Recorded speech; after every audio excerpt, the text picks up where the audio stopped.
Junior MMA Championship, live on Fight TV. And this is an amateur fight scheduled for three 3-minute rounds. Introducing first in the red corner. He stands 6 foot tall, weighing 305 pounds. Fighting out of Morganfield, Kentucky, he represents Tag MMA, Miles Mims.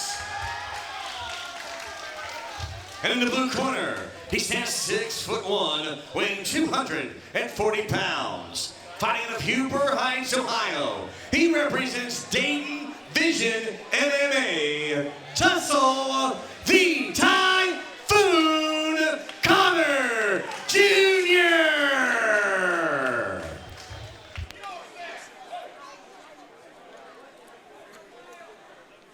The 5th fight of tonight still to come. 2 championship amateur bouts, plus the professional debut of Perry Stargell facing off against Herman Jones. But here we go in our heavyweight amateur bout of the evening. Miles Mims faces William Connor Jr. The big guys. Big overhand shot.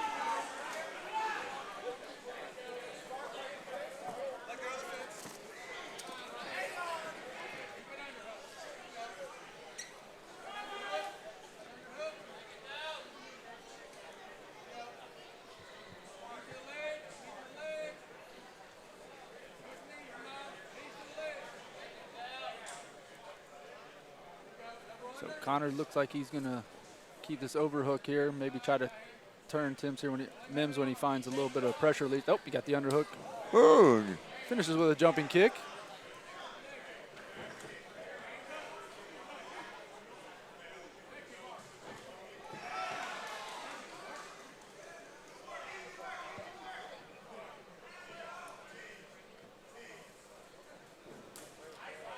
Nice round kick from Connor.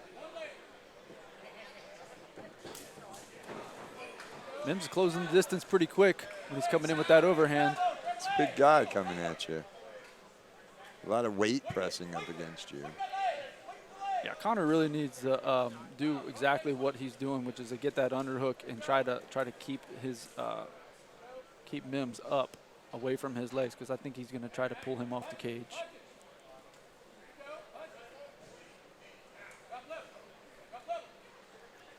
A little bit of a stalemate here against the cage right now.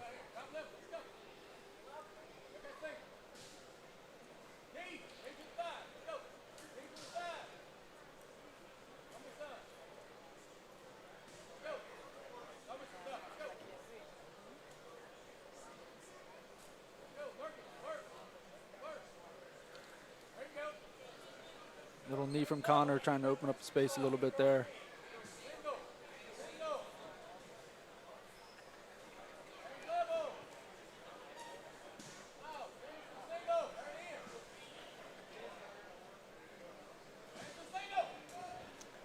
All right, not a lot you can do when you have a gentleman that size pressing you up against the cage. A little bit of dirty boxing. Yeah, he's gonna have to use at least one big explosive movement to try to create some space here, because obviously this position is not going to make. He's not scoring any points, and this just looks to the judges Miles like isn't doing a whole lot either. No, he's just trying to hold him up against the cage, which isn't going to do any damage. But unfortunately, the judges don't have much to look at, so they're looking at the control at this point. Don't forget to tip our friends that are serving you your drinks and food here tonight at cage side, and also back all the employees of Hits Sports Complex. We appreciate you. And don't forget, we have lots of cold beer on hand tonight. Our sponsor, Budweiser, King of Beers.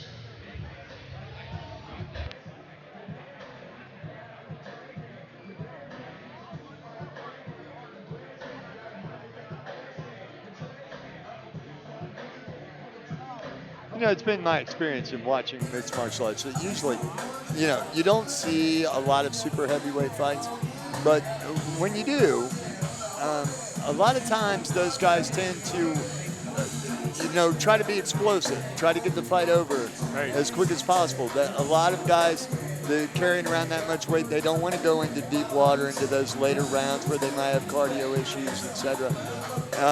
This is, relatively new fighter here in Mims. This is his second fight. He lost his first fight. He's fighting a very tough opponent. So, perhaps he has a game plan here, but I'd like to see more out of Mims than just holding his opponent up against the cage. It's not going to win a fight for him, and all he's doing is prolonging the inevitable. So I'm interested in seeing what takes place here.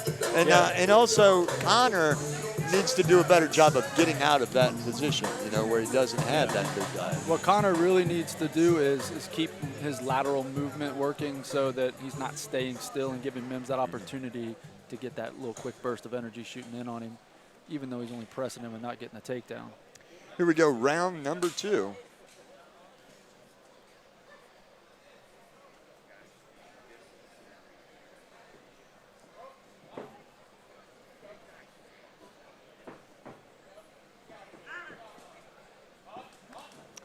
A little bit of a shot there by Conor, right on the chin of Mims. Mims with that left jab.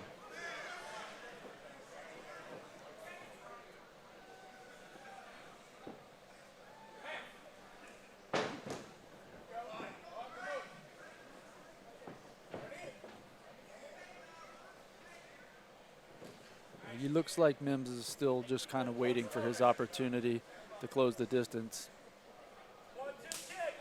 Nice low kick from Conor.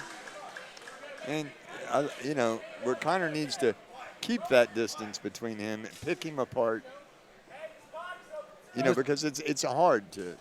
And this is where you're going to see how much that first round affected both of them. Even though Mims was on the outside pressing Conor up against the cage, he's still using that energy. Nice close to the distance. And here we go.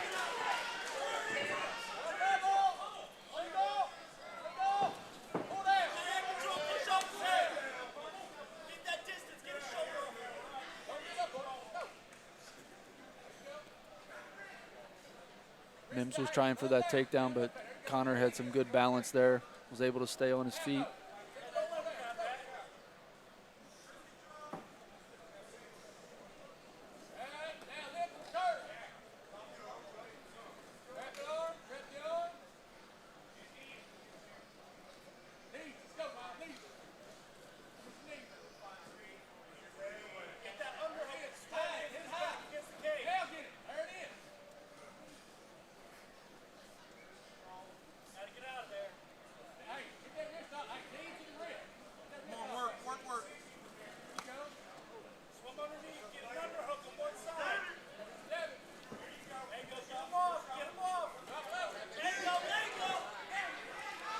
Conor kind of pushing him back. Mims has got that big overhand. Oh, big shot by Big Mims. overhand.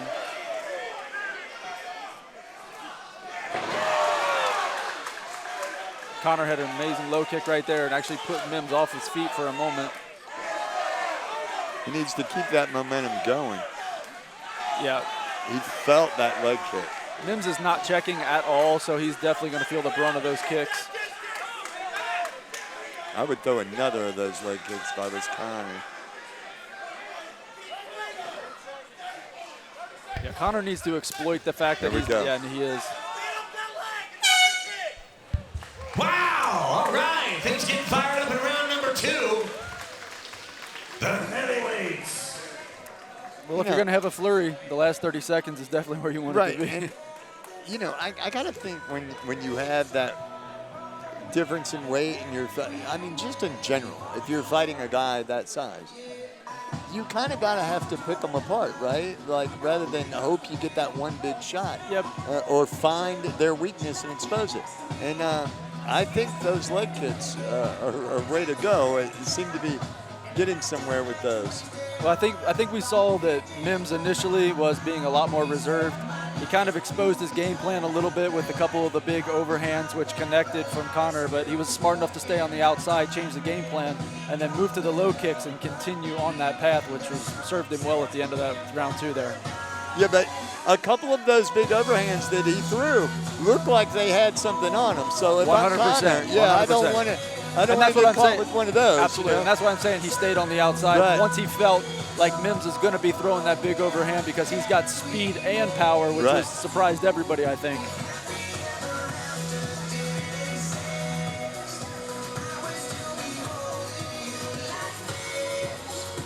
You throw with everything you got like that with a big overhand, especially when you do it multiple times, it's hard to keep that up. Absolutely, you know? Yep. That's why you have to pick your shots wisely. You can't keep throwing those shots with 100% effort because it'll wear you out. Right. Especially if you're catching a guy's defense and you're just slowing down on the spot when that punch comes in and hits. You're getting nothing back. It is the third and final round. Let's make some noise for these fighters.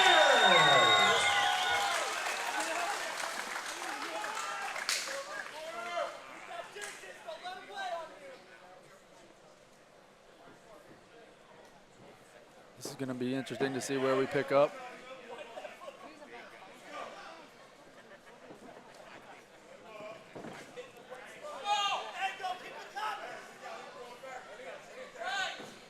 That big overhand catches anybody, it's going to put him out. Yeah, I wouldn't want to get over it.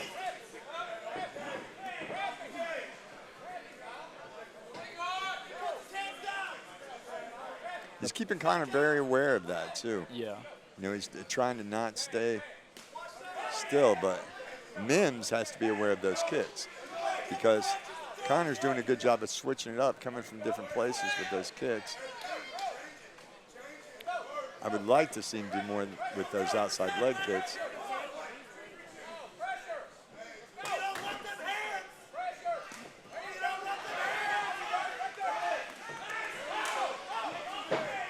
Needs to stay moving laterally at that point. Mims got him caught up again, push him up against the cage. And I think we're going to have a little bit of a rest period here.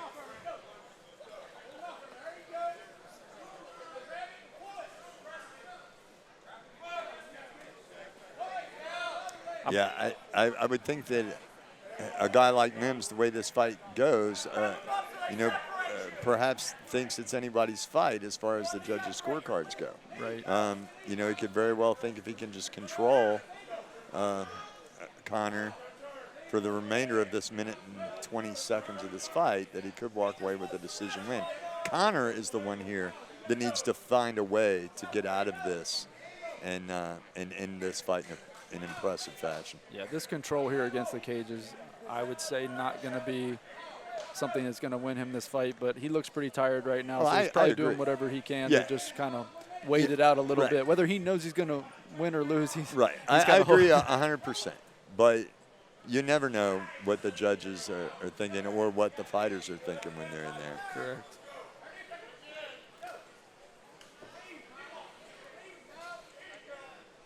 .40 seconds left in this third and final round. Connor needs to find a way to get out of this position. I don't see Mims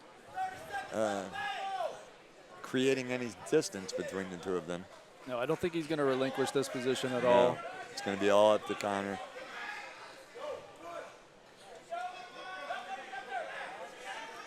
Make no mistake, that was a very strong man holding him against that cage. Right.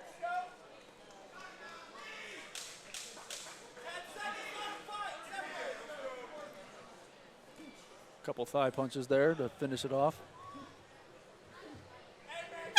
Hey, that's it. This fight is over. Our first fight to go to a decision. We're going to find out what the judges think here in just a moment. First decision of the night for the big guys.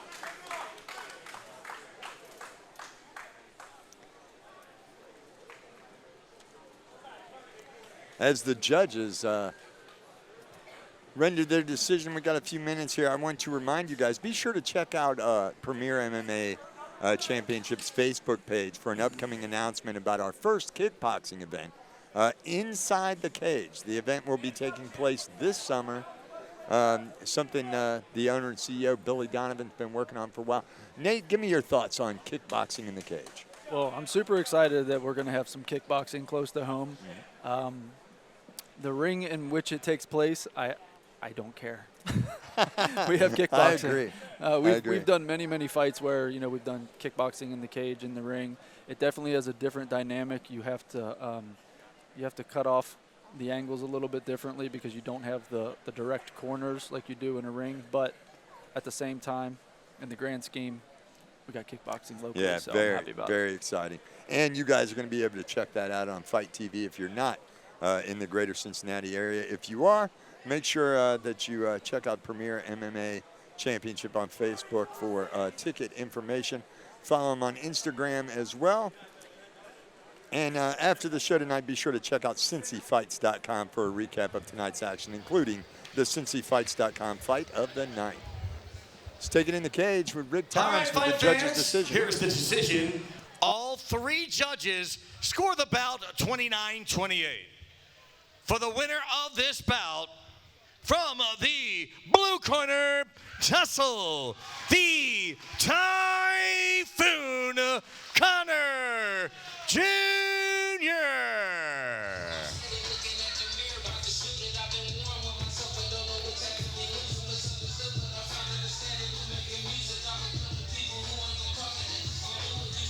All right, I'm here with your winner. Tough fight, man. That's a big dude to be swinging on you in there. You did a very good job of keeping it together. Give me your thoughts. Give me your thoughts on the fight. First thing I like to say is my boy Justin Long. He just had triple bypass yesterday. Did this one for him. Give it up for him. Give it up. Only 28. Anyway. Fight, he's a big boy, man. I knew he was going to come in and try to push me off the cage. I tried to stay away from him as much as I could, but, you know, hats off to him. He came out, showed up, did his thing. Well, you walk away with the victory tonight. What's next for you? More cardio, honestly. Always love seeing Vision in the cage. You guys give it up for O'Connor.